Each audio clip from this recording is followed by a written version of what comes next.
आज हम लोग बीकॉम प्रोग्राम का एक बहुत ही इंपॉर्टेंट चैप्टर है मैथमेटिक्स का रिग्रेशन एनालिसिस, उसको करने जा रहे हैं।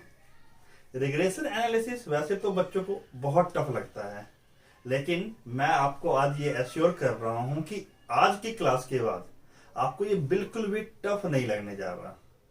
इसके जो फॉर्मूले हैं ना, जनरली बच्चे याद नहीं रख पाते, लेकिन आज और आज की क्लास के बाद इसके फॉर्मूले आपके दिमाग में घुस जाने वाले हैं। मैं आपको ये याद नहीं करवाऊंगा, आपको समझाऊंगा कि बनाते कैसे हैं इनके फॉर्मूलों को और फिर इनको अप्लाई कैसे करते हैं रिग्रेशन के क्वेश्चंस को सॉल्व करने में। जनरली जो बीकॉम प्रोग्राम का एसओएल का या नॉन कॉलेजिएट का पेपर होगा उसमें ये 8 मार्क्स का है रिग्रेशन। उसमें रिग्रेशन इक्वेशन बनाना आता है, या अगर आपको इक्वेशन ऑफ लाइन दिया हुआ है उस पर कोफिशिएंट निकालना आता है, तो हम वो सब आज की क्लास में देखने वाले हैं। तो स्टार्टिंग से लेके एंड तक आप इस पूरे वीडियो को देखोगे तो मैं इतना श्योर हूं कि पूरा रिग्रेशन चैप्टर आपको अच्छे से समझ में आ जाने वाला है। अब रिग्रेशन को स्टार्ट करते हैं। तो रिग्रेशन होता क्या है? तो it is the measure of average relationship between two variable in terms of original units of data.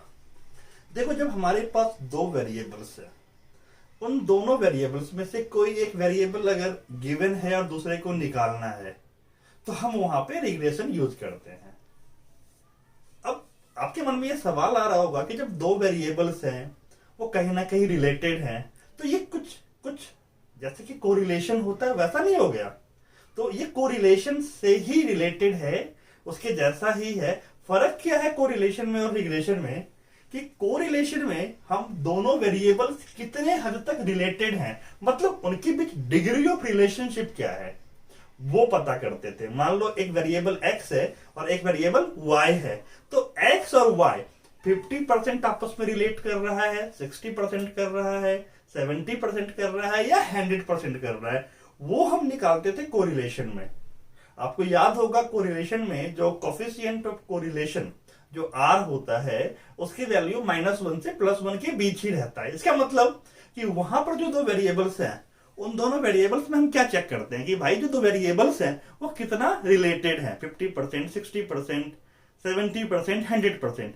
But यहां रिग्रेशन में अगर वो दोनों वेरिएबल्स रिलेटेड है तो एक की हेल्प से हम दूसरे को निकाल सकते हैं। यानी कि हम इसको ऐसे भी कह सकते हैं कि regression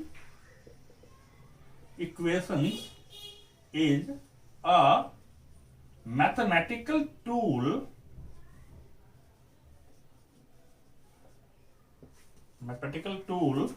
to predict the value of one variable with the help of one or more variable।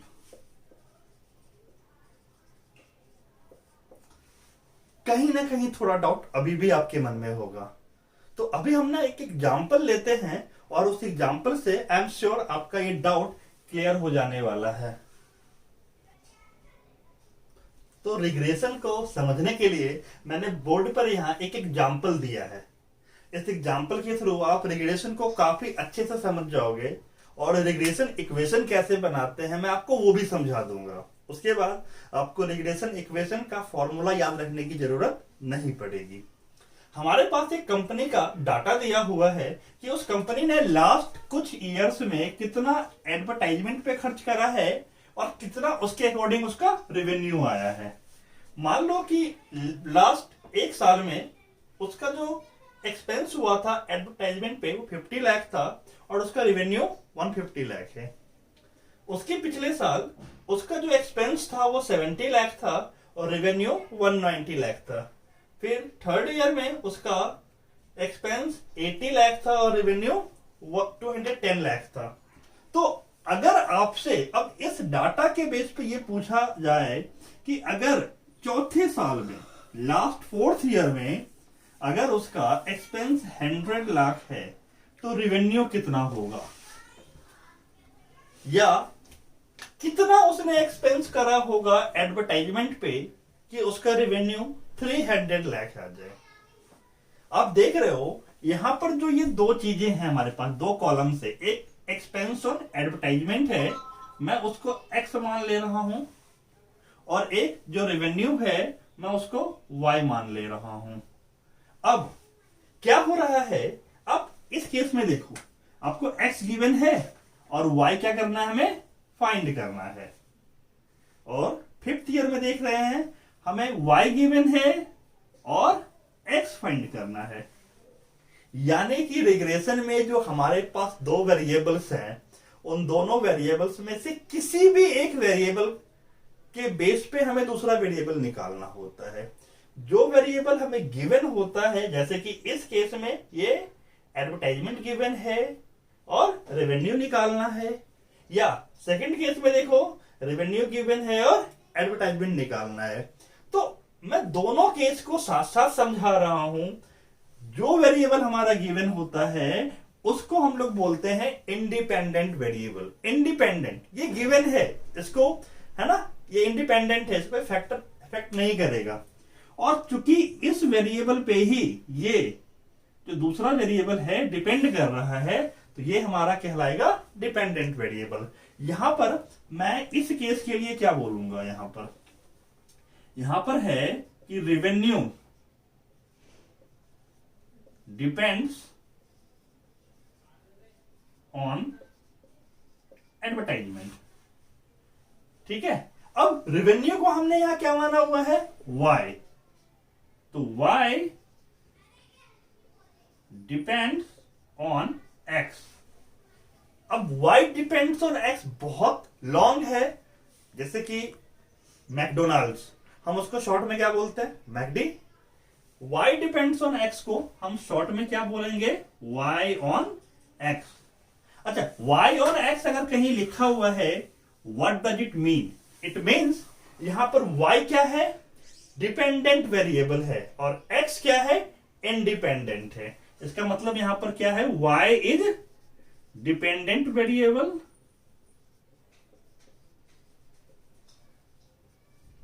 And x is independent variable. बहुत बढ़िया।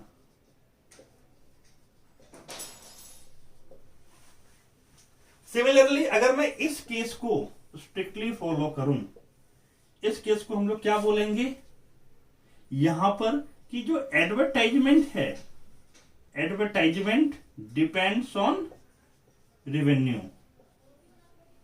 यानी कि यहां पर हम क्या बोलेंगे कि x depends on y।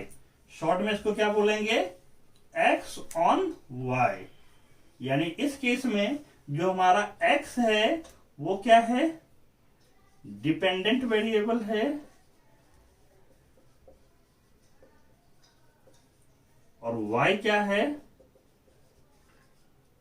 Independent variable. तो जब भी हमें कोई डाटा दिया होगा जहां पर दो वेरिएबल हैं, कोई भी एक इंडिपेंडेंट हो सकता है और कोई भी एक डिपेंडेंट, हमें ये खुद आइडेंटिफाई करना होगा। जो वेरिएबल गिवन होगा वो इंडिपेंडेंट है और जो निकालना है वो डिपेंडेंट वेरिएबल होगा। अब इसके बेस पे हम इक्वेशन कैसे बनाते हैं वो देखेंगे। तो इस एग्जाम्पल को मैंने यहां पर थोड़ा सा और अच्छे से लिखा है ताकि आप समझ सको। हमारे पास जो ये वाला केस था, क्या था, यहां पे एडवर्टाइजमेंट हमें गिवन था 100 लाख, रेवेन्यू हमें फाइंड करना था। यानी कि x गिवन है और y फाइंड करना है।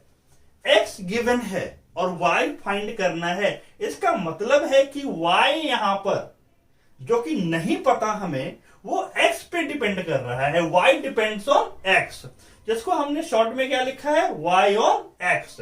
तो यहां पर इस प्रॉब्लम के लिए, इस सिचुएशन में जो कॉफिशिएंट ऑफ रिग्रेशन होगा वो BYX होगा।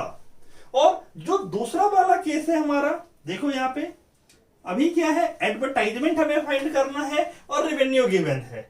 यानी यहां पर y गिवन है और x फाइंड करना है, यानी कि x क्या कर रहा है, y पे डिपेंड कर रहा है। अगर x y पे डिपेंड कर रहा है तो ये x ऑन y का केस है, तो यहां पर जो कोफिशिएंट ऑफ रिग्रेशन होगा वो bxy होगा। अब जैसा कि मैंने आपको बताया कि मैं अभी इक्वेशंस ऑफ रिग्रेशन बनाना सिखाऊंगा आपको, तो मैं वही बता रहा हूं। अगर हमारे पास केस है y डिपेंड्स ऑन x का, और मुझे इसकी इक्वेशन बनानी है, मैं यहां पे इसको लिख रहा हूं byx।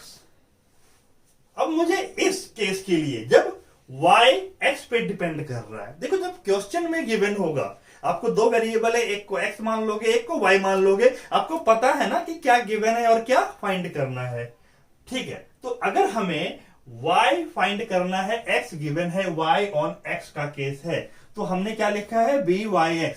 ये क्या है, कोफिशिएंट ऑफ रिग्रेशन। इसको निकालते कैसे हैं वो भी हम सीखेंगे बाद में, पहले इक्वेशन बनाना सीख रहे हैं। तो byx, इसमें देखो x राइट में है, तो राइट में x का टर्म होगा x माइनस x पे मीन। x राइट में था, बाद में था, तो x का टर्म यहां पे लिखा है, और ये इधर y लेफ्ट में था, y minus y। That's it. This is the equation of regression when y depends on x। Similarly अगर मुझे x डिपेंड्स ऑन y का केस चाहिए, जो मैंने बताया था अभी आपको, bxy इसका क्या है, कोफिशिएंट ऑफ रिग्रेशन है। तो इसके देखो राइट में क्या है, y है, तो यहां पर क्या आएगा, y माइनस y का मीन, और ये इक्वल होगा x माइनस x का मीन। अब यहां पर x क्या है बताने की जरूरत नहीं है, वेरिएबल्स है। अगर वेरिएबल्स हमें पता है तो हम इसका मीन आराम से निकाल सकते हैं। y क्या है, ये y के वेरिएबल्स है, ये अगर पता है हम इनका मीन निकाल सकते हैं। तो अगर x डिपेंड ऑन y है तो ये फॉर्मूला बन जाएगा, और अगर y डिपेंड्स ऑन x है तो ये फॉर्मूला बन जाएगा। कुछ नहीं करना, आपको कोफिशिएंट्स ऑफ रिग्रेशन ध्यान में रखना है कि byx है कि bxy है। अगर yx है यानी y x पे डिपेंड कर रहा है, byx, x राइट में है, x के टर्म्स राइट में लिखेंगे, y लेफ्ट में है तो y का टर्म्स इक्वल के लेफ्ट में होगा। अगर हम x डिपेंड्स ऑन y का केस कर रहे हैं, bxy लिख रहे हैं कोफिशिएंट को, तो y राइट में है, y माइनस y का मीन राइट में लिखेंगे, और इसमें x लेफ्ट में है तो यहां पर इक्वल के लेफ्ट में x माइनस x का मीन होगा। ठीक है, ओके। अभी हम लोग रिग्रेशन इक्वेशंस को बनाना सीखेंगे। रिग्रेशन इक्वेशन को बनाने के लिए मैंने यहां पर सेपरेट कर दिया है कि जब y वेरिएबल x पे डिपेंड करेगा, और यहां पर है जब x वेरिएबल y पे डिपेंड करेगा। दोनों केस हमारे पास है, मैं दोनों को साथ साथ बताऊंगा, आपको अच्छे से समझ में आ जाएगा। और इसके बाद फिर हम इन दोनों वेरिएबल्स पे, इन इक्वेशंस के बेस पे कुछ क्वेश्चंस भी डिस्कस करेंगे। ठीक है, तो अगर y x पे डिपेंड कर रहा है तो यहां पर रिग्रेशन इक्वेशन क्या है, रिग्रेशन इक्वेशन मैंने बताया था आपको अभी कि जो कोफिशिएंट है, यहां पर ध्यान देना, अगर y x पे डिपेंड कर रहा है तो क्या होगा, byx, y x पे डिपेंड कर रहा है। अब x है हमारा कहां, राइट में, तो x माइनस x का मीन राइट में रहेगा, और y लेफ्ट में है तो वो इधर आ जाएगा। ये मैंने आपको इक्वेशन बनाना भी अच्छे से सिखा दिया है। ऐसे ही जब x डिपेंड कर रहा है y पे तो b, अब x की बात कर रहे हैं जो y पे डिपेंड कर रहा है, तो यहां पर कोफिशिएंट ऑफ रिग्रेशन क्या आ रहा है, bxy लिखा, y लेफ्ट, y हमारा राइट में था तो y माइनस y का मीन राइट में चला गया, और x वाला जो पूरा है वो इक्वल के इधर लेफ्ट में आ जाएगा। अब यहां पर हम इस कोफिशिएंट को कैसे निकालेंगे वो ध्यान देते हैं। तो कोरिलेशन में हमने एक फॉर्मूला पढ़ा है, उसी को यहां पे अप्लाई करना है। n समेशन में x y minus summation x summation y। ये देखो कोरिलेशंस में जो आपका कोरिलेटिव कोफिशिएंट का फॉर्मूला है कार्ल पियर्सन मेथड में, ये उसी का न्यूमरेटर पोर्शन है पूरा। ये n number of terms into summation of x and y multiplication में है ये, माइनस इनको अलग अलग कर रहे हैं। बट देखो नीचे में क्या है, तो यहाँ पे जो सबसे लास्ट में एंड में क्या है, एक्स है ना राइट में, तो यहाँ पर नीचे में क्या रहेगा, एक्स का टर्म, समेशन एक्स का स्क्वायर माइनस समेशन एक्स का होल स्क्वायर, दैट्स इट।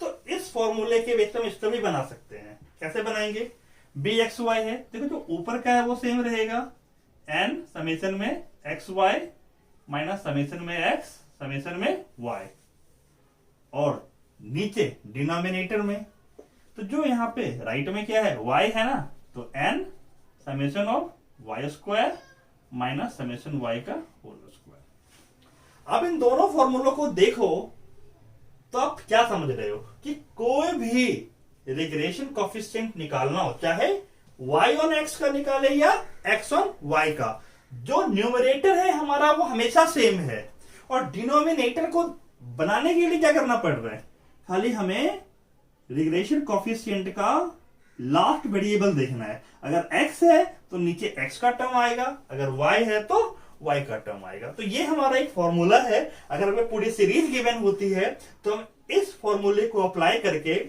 यहां पर बी वाई एक्स निकालते हैं और इसको यहां पुट कर देंगे तो हमारा इक्वेशन ऑफ रिग्रेशन आ जाएगा। इसके अलावा हमारा एक और फॉर्मूला होता है यहां पर बी वाई एक्स का आर। आर पता है आपको, आर क्या है, या correlation coefficient into sigma y sigma x. अब देखो यहां पर आर क्या है, where r is coefficient of correlation, जो हमने पढ़ा हुआ है पहले। इसको निकालने के दो मेथड्स होते हैं, कार्ल पियर्सन और Spearman rank correlation method. Sigma y क्या है, ये हमारा है standard deviation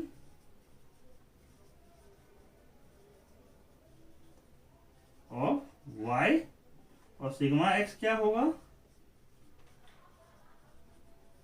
standard deviation of x.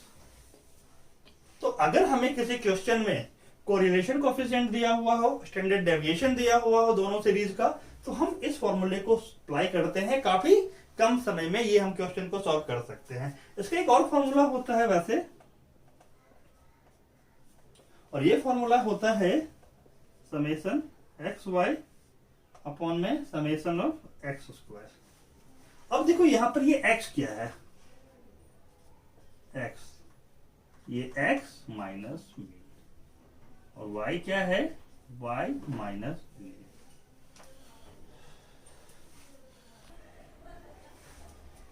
और इसका एक और फॉर्मूला है हमारे पास, उस फॉर्मूले में हमें कोवेरिएंस दिया होता है। कोवेरिएंस भी हम लोगों ने पढ़ा है कोरिलेशन चैप्टर में ही। देखो इन चारों फॉर्मूलों में कॉमन चीज क्या है कि x यहां पे सब में लास्ट में है, तो x का ही टर्म लास्ट में आ रहा है। बाकी एट पर सिचुएशन जो भी हमें क्वेश्चन में गिवन होगा हम वो फॉर्मूला अप्लाई करेंगे। जनरली क्या होता है, जब पूरा आपको डाटा दिया हुआ है, x वेरिएबल दिया हुआ है, y दिया हुआ है, तो हम ये फॉर्मूला अप्लाई करते हैं। जब हमें कोरिलेशन कोफिशिएंट गिवन होता है और दोनों वेरिएबल्स का स्टैंडर्ड डेविएशन गिवन होता है, तो हम ये फॉर्मूला अप्लाई करते हैं।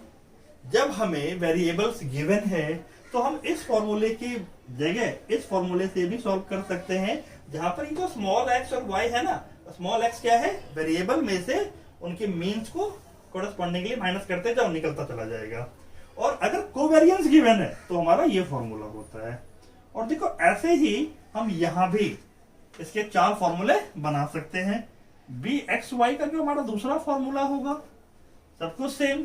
आर क्या है, कोरिलेशन कोफिशिएंट। एक्स पहले है तो यहां पर सिग्मा एक्स पहले आएगा, वाई बाद में है तो वाई नीचे आ जाएगा। थर्ड फॉर्मूला इसका फिर से, तो यहां पर क्या होगा, समेशन एक्स वाई, जो कि यहां भी देखो लिखा हुआ है समेशन एक्स वाई, और यहां पर बाद में एक्स था तो डिनोमिनेटर में क्या आया है, एक्स का स्क्वायर, यहां पर वाई है तो यहां पर क्या आएगा, वाई स्क्वायर। आपको पता है ये एक्स क्या है, where x is x minus mean और y is y minus mean, है ना। और जो इसका लास्ट फॉर्मूला है फिर से वही कोवेरियंस वाला, covariance of x and y, और स्टैंडर्ड डेविएशन अभी y बाद में है तो y का स्क्वायर। तो ये जो फॉर्मूला है किसका है, ये कोफिशिएंट ऑफ रिग्रेशन का, बी वाई एक्स, कब, जब y on x, b x on y होगा तो बी एक्स वाई निकालेंगे। तो बी वाई एक्स निकालने का ये फॉर्मूला है हमारे पास चार, देखो एक ये फॉर्मूला है हमारे पास, आप वीडियो को आराम से पॉज करके पूरा नोट डाउन कर सकते हो।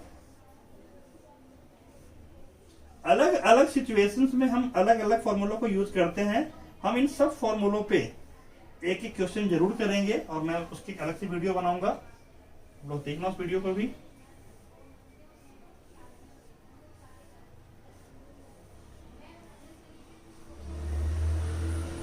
अच्छा, हमारा एम क्या है इस चैप्टर में, कोफिशिएंट ऑफ रिग्रेशन को निकाल के भी इक्वेशन ऑफ रिग्रेशन निकालना।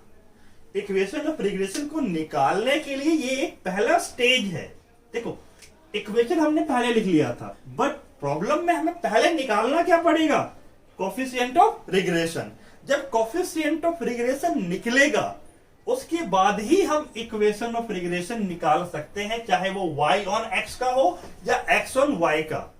लेकिन इक्वेशन ऑफ रिग्रेशन निकालने के लिए ही हम लोग पहले कोफिशिएंट ऑफ रिग्रेशन निकालेंगे और ये उसके फॉर्मूले हैं। और इस तरीके से जब हम कोफिशिएंट ऑफ रिग्रेशन निकाल लेंगे, चाहे वो y ऑन x का हो या x ऑन y का, तो उसको हम यहाँ पुट करेंगे। और इससे देखो जब इसको हम सिंप्लीफाई करेंगे ना तो ये y equal to something bx plus c बन जाएगा। और अगर इसको मैं सिंप्लीफाई करता हूं तो ये x equal to something by plus c, ये सिंपलेस्ट फॉर्म बन जाता है। तो जब हम यहां से कोफिशिएंट ऑफ रिग्रेशन निकालेंगे, मीन हमें पता होगा, ये पता रह जाएगा, मीन दोनों पता है, तो सिंप्लीफाई करके इस फॉर्म में बन जाएगा। ऐसे यहां भी मीन पता रहेगा हमें और कोफिशिएंट ऑफ रिग्रेशन पता रहेगा, तो सिंप्लीफाई करके ये हमारा इक्वेशन जो है सिंपलेस्ट फॉर्म में आ जाएगा। तो यही इस चैप्टर का गोल होता है कि हमें रिग्रेशन इक्वेशन को सिंपलेस्ट फॉर्म में बना देना है। अब जो मैंने आपको स्टार्टिंग में एग्जांपल दिया था कि मान लो एडवर्टाइजमेंट का जो कॉस्ट है वो 100 लाख है, तो कितना रिवेन्यू आ रहा है। तो बस जो आपका एडवर्टाइजमेंट था वो क्या था, x पुट कर दोगे x की जगह पे, b आपको पता है b क्या था, b yx था, y निकल जाएगा आपका। ऐसे यहां भी तो जो भी एक वेरिएबल गिवन है उसको पुट करोगे इक्वेशन में, आपको दूसरा वेरिएबल इजीली मिल जाएगा। और इस तरीके से हम इसको अप्लाई करके जो भी हमें अननोन वेरिएबल को प्रेडिक्ट करना है वो निकाल लेते हैं। इसके कुछ क्वेश्चंस भी मैं करवाऊंगा आपको, वो हम अगली वीडियो में करेंगे।